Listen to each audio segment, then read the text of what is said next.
China life insurance company, is set to be a potential buyer for the AIA stake. State-owned China Life is the world's biggest life insurer by market value, about $129 billion US. Parts of AIG's non-AIA business in Asia, including operations in Japan, Taiwan, and the Philippines, are also up for sale. Japan reported yesterday that its exports plunged a record 27% in the month of November, signaling a dramatic deterioration in the world's second largest economy and the collapse of the export boom that had lifted many Asian countries. Indeed, as we reported yesterday, even Toyota said that it would post its first operating loss in 70 years. Japan's stunning decline in exports is being echoed across Asia, where country after country is reporting data that have exceeded even the grimmest forecasts. Thailand said yesterday that its exports in November fell by nearly 19%, the most in 17 years. Similarly, Taiwan's exports fell 23% last month, and a government report indicated that future export orders set to be released today are scheduled to show another steep drop during the month of December. A senior professor at trade policy at Cornell University, Professor Iswar Prasad, said, quote, "Everyone is tanking together. A fall of 27% is really striking and portends substantially greater weakness." China had reported that its November exports took their biggest dive in 7 years, a drop that has reverberated across Asia because China has become the largest export market for many of its neighbors. Japanese shipments to China fell 25%, the biggest drop in 13 years.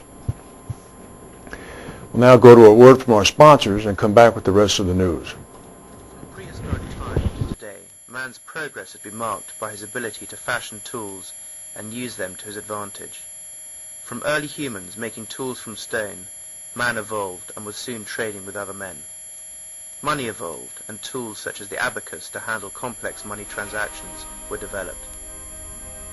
By the end of the 19th century, machines, such as the cash register, began to appear. 100 years later, we have even better computer-driven machines, which track stock, change prices, and automatically reorder. Meanwhile, the reinsurance industry has failed to embrace man's drive for progress. The reinsurance industry today would be as familiar to practitioners from the 1800s as it is to modern underwriters. An underwriter or broker from 1800 would settle nicely into today's business. That is, until now. For the reinsurance industry, pivot point changes everything. Soon it will be understood that the period before pivot point was as dark as the caveman period was before the abacus. Come and see for yourself if you don't. After a demonstration, you will understand what is possible.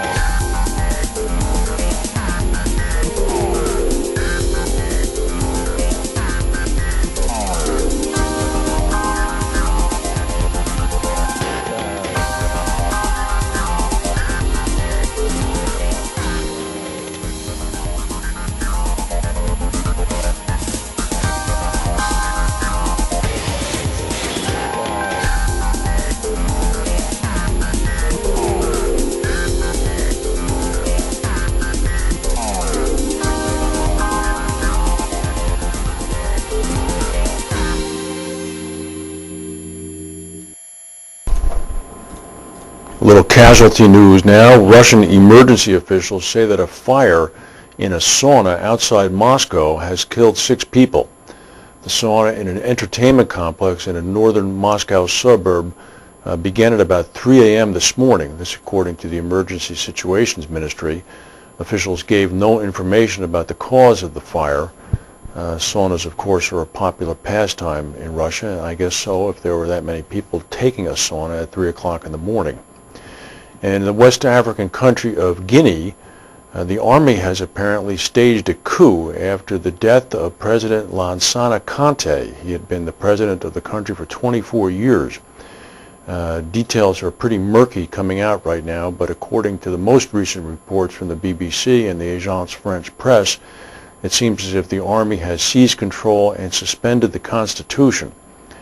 Witnesses in the Capitol have told media people that a captain from the Presidential Guard announced on state radio that people should stay at home and the military will take control of the political and economic situation in the country.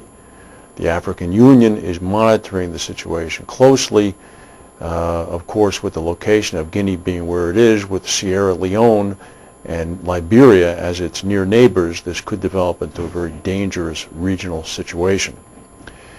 If you're in the northeastern United States and you're freezing, as we are here right now in New Jersey, this will bring you some consolation.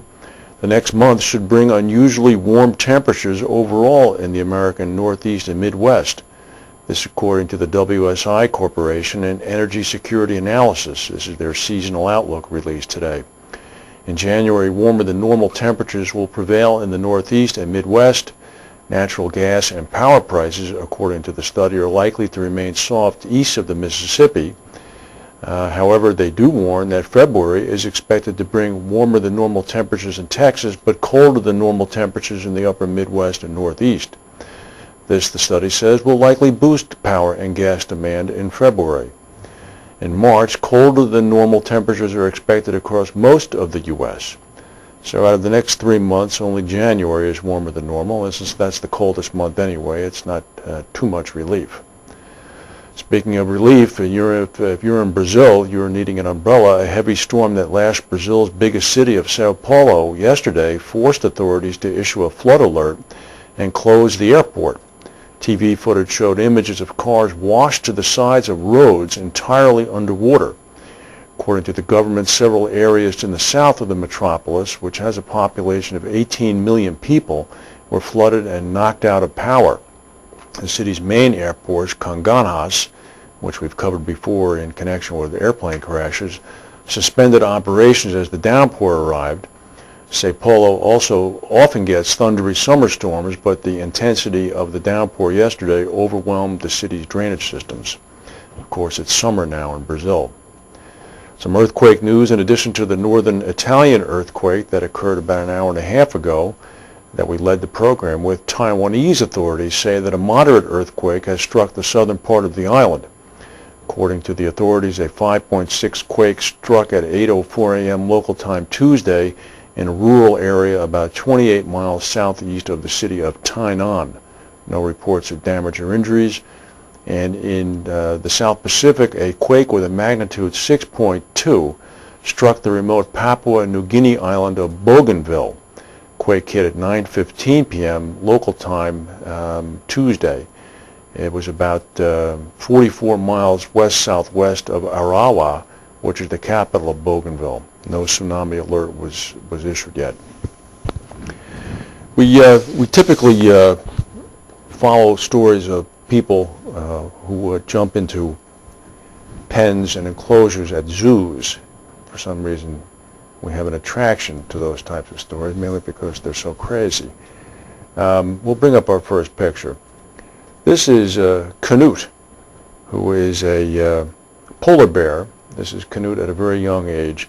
Canute lives at the Berlin Zoo. He has a little bit of a sad story. This is a shot of him taken when he was a cuddly orphan cub. His mother, for some reason, upon his birth, neglected him and would not care for him. Canute was raised by a zookeeper whose name was Thomas Dorflein. Dorflein basically cared for him after his mother rejected him. Dorflein took care of him for 2 years until Dorflein died of natural causes in September. So since September, all the way now to December, 3 months, Canute has been alone in his pen. He will not allow people near him. Canute, however, is no longer that little cuddly animal. This is how he looks today. We have a side view of him.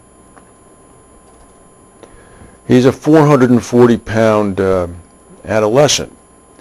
Remember, he's a predator. Well, anyway, yesterday, a man jumped into Canute's enclosure at the Berlin Zoo. We can bring the picture of the adolescent Canute up, the last one. Officials were able to keep the animal away from the intruder by distracting Canute with a leg of beef. Fortunately, they just happened to have a leg of beef on hand. The 37-year-old man who had jumped